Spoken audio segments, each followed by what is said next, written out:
Hello, everybody, and thank you for joining me again today. It's Allan Laboucan with the Rocks and Stocks News website. We've got another of our interviews with CEOs and of junior mining companies. Today, again, we just had Timberline on recently, and they announced just recently that Timberline Resources has started drilling again on Eureka in the Eureka trend. Patrick, let's talk about that news. Absolutely, Allan. Good to be with you again. And you know, it worked out the way it's supposed to, Allan. In the first half of the year, sort of February through May, we announced some great drill results, some thick, high-grade intercepts, a new discovery area that hadn't seen any drilling in over 30 years. And what do you know? Within a few weeks, we've got money and we're drilling again. So that was really the announcement yesterday, was that we have 2 rigs turning at our Eureka project, 1 reverse circulation rig and 1 core rig. And we'll drill, 5,500 or 6,000 meters at least, Allan. We keep a little in the kitty. We budget so that we can have some of those drilling meters go contingent on results to this or that, hot part of the project. And so, yeah, we've kicked off drilling and we're super excited about it. Before we get into what you're specifically drilling, let's talk a little bit about that Battle Mountain Eureka trend, the prolific Battle Mountain Eureka trend, and down near Eureka, where our good friends at I-80 have made their Ruby Deeps discovery on the Ruby Hill project, and you guys aren't far to the south of that. I think that that's going to be a major new discovery, and why does it look like you guys might be onto one as well? On-trend exploration is key, Allan. As much as we like the rocks out there, once you're in the right rocks, you want to be on the right structures. And the Battle Mountain Eureka trend at the big picture is obviously one of those, with Nevada Gold Mines operating multiple mine complexes on the trend. But down here in Eureka, we're not at the southern end quite, but we're certainly on the southern part of the trend.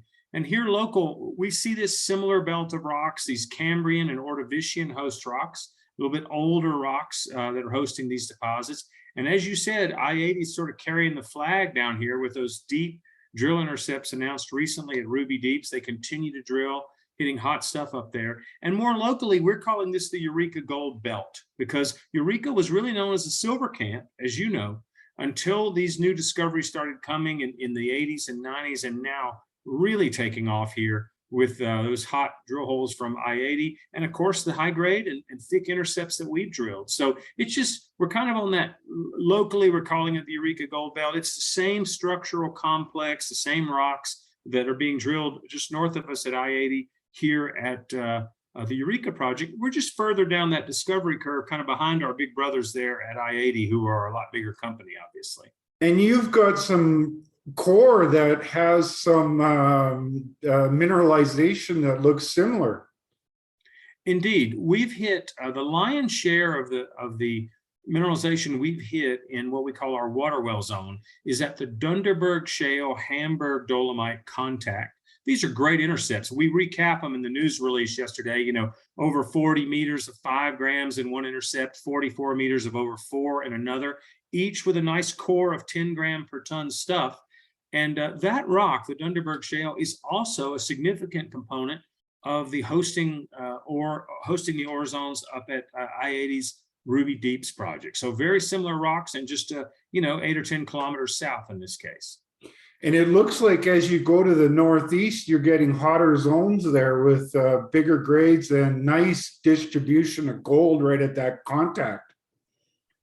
Right. We showed it again in the news release that where those zones have been really prolifically producing some results here in the beginning of the year, the water well zone, we show that at the north end and the south end, it's wide open, Allan, and there's room to fill in between as well. Those 2 holes at the north and south end are 400 meters apart, wide open to the north and the south, and there's room for infill as well. So we think that little corridor, as we said in the news release, will probably be about 60–65% of our meterage in this drill program, maybe more, again, a little bit contingent on results. And most of that will be core drilling, not RC, as we're making sure we put core holes through the heart of that zone. Well, that brings up an important topic because in some of that, between those holes, you have drilled some RC holes and you found good kicks, but then one hole you went and twinned because you wanted to find out if there was a difference between the RC recovery of gold and the core. And you saw a substantial increase. So even in between those two north and south, you've got a lot of room to grow things in between those two spots. That's right. When I left Eureka yesterday morning, Allan, the core rig was actually moving on to twin another one of the RC holes, which had hit a nice little zone in 2020. In 2020, as a matter of fact, had hit a nice little zone in its own right, but well below the water table, kind of in a high water area and quite a deep RC hole. So we've come in now and we pre-collared with RC to save a bit of money. And now we've cored through the zone, and that's where the core rig is sitting now. So in this drill program, we will twin a couple more of those RC holes, and we'll have a good comparison between the grade and thickness from reverse circulation drilling and the grade and thickness from core drilling. And we're optimistic that the better quality in that core will continue to shine through, and we may see some more improvements of those historic RC intercepts in the zone. Because what was the difference? I think it went from 1 to 4 grams or something like that. That's correct. In the case of hole 220, which we announced initially at the end of February, which is on the north end. Yeah, on the north end, we had a good indication in the RC. That ended up being 36.6 meters thick of about 1.1 grams. Hey, that's not a terrible intercept, but when we drilled it with core, we were about 44 meters, I think it was, of 4.1 grams per ton. So much higher grade. It had a much more cohesive internal zone of higher grade, over 12 meters of 9+ grams there, Allan. So the core result was consistently higher, and we got definitely a more true representation of what we saw in the geology as well. So there's certainly a bit more work to do. There's room in there to be sure, and it's also wide open to the north and south on the outside of the zone. Areas we haven't drilled yet. That brings up another good point, because at the north and south, you're kind of closest to the surface, and then they kind of like a pond or something that's deeper in the middle. And as you come up towards the surface, you're getting some of your best grades. That's right. We have a long section in the presentation from northeast to southwest, Allan. I think that's what you're referring to. Hey. And on the north end, those high-grade intercepts I just mentioned, only 140 meters to the top of them.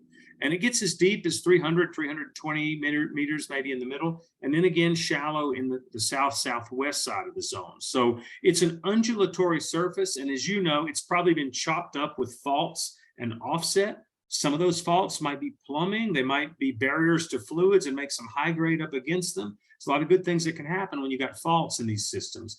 But certainly that's why we have to do all this hard work with the core drilling to really nail down where is the zone. We think now we're at a phase where we're a lot more predictive, Allan. We know the zone pretty well now. And every time we've drilled the base of the Dunderberg, we hit gold. I think our hit rate will go up. I think those watching our news flow this summer and fall, we'll see a few more good holes come back before we're done. And what makes you guys think that it extends to the north and the south? Yeah, we've shown on a number of maps that there's this through-going north-northwest structural corridor, Allan, that defines this belt. And we're along that. As you go from north to south, we're along that fault. And the resource itself stretches for over 2.5 kilometers to our west. Now, that's at surface mostly and pretty low grade, but it dips to the east. So we're really just drilling parallel to that.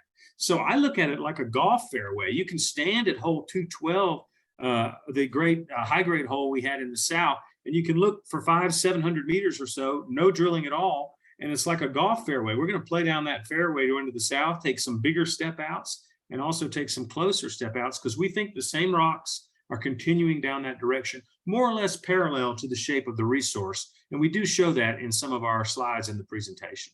These days, my golf is so bad, I might have to hit 3 drivers to get that distance. Yeah. I have to say, the way I've been playing lately, there'd be a lot of swinging between me and the next drill hole at this rate. But yeah, we have started stepping out. We're calling that area the South Pediment area, where there's no drilling down there. And again, the second figure in the news release will give folks an idea of where that sits. Before we leave, you're also going to do some drilling at Oswego, and I'm really interested in that Oswego because you guys have done, you got a structure there and you've done sampling and hit all along that structure. Give us a little brief on Oswego.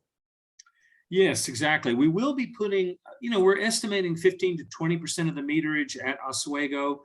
Those were nice intercepts, over 35 meters of better than 2 grams of oxide in the hole we just announced in May. That thing had seen no drilling in more than 30 years. And we've still got some to learn over there, Allan, because we know the fault is running north-northwest, but it looks like the gold zone might be a little more due north. And so what we're going to do there is we're going to do 2 things. We're going to stick a couple of more holes in the near surface shallow intercepts. But what we really like about it, you might remember from our last chat, is since we know that fault is mineralized, we're looking at some favorable host rocks down below that have never been drill tested. And guess what? That's the Ordovician age, Goodwin, and 9 Mile. And that's a major host up at I-80's project to the north. So that had been the most important gold host in the district. And we've not even drill tested it yet beneath And Oswego. you guys have 2 faults that sort of come together, and some of your biggest trenching results was right at the intersection. That's right. Structural intersections are key. Where 2 faults come together, you can get better plumbing there. So that's an area we're gonna follow up on. And we have patented claims there at Oswego, so it's easy to drill on the patents. And we also have permits with the BLM to drill off the patents to test that structure a little deeper. So Steve's still working with the team to design that drill program, and we may put a deeper hole to try to hit that thing down deeper in those more favorable host rocks too, Allan. I like the sounds of that. And these are just 2 of a massive amount of targets you got on the project. Yeah, it's 70 square kilometers, and we're talking about an area that's about, maybe about 6 or 8 square kilometers right now. So a lot of growth potential here. And, you're in Nevada. What you're looking for is a multi-million-ounce deposit. We think this project has the potential to get there. And the district's getting a lot of great attention with I-80's success. Golden Lake exploration is busy as well. And we're going to have one of the biggest, most important drill programs in our company's history, and it's already started. Awesome news. And thank you very much. I'm going to wrap it up. And you left it on a great note there, Patrick. Thanks very much. We'll be back with you as the news keeps coming. Well, there you go, folks. This company only has a $34 million valuation, and they're in the land of the giants. And they've got indications that they might be sitting on a giant or more than one giant. We didn't even talk about their big geophysical anomaly that I think looks like a bell. And they're really sinking their teeth into some great stuff. And for those that want to swing at the fences kind of home run play, not a better place than Nevada. And now at this Eureka area is really getting hot. Ruby Deeps of I-80 is going to catch a lot of attention, and then people will start to look outside that, and Timberline is right in the crosshairs. So on that note, I'm going to say, as always, it's important for you to do your research, speak with your financial advisors, go to the company's website, and especially look at their corporate presentation, because it will show you how the gold is reacting along the contact of 2 important rock packages that are known to host big deposits, and they're getting kicks all the way along it, and now they're expanding. So have a great day, and we will talk to you soon.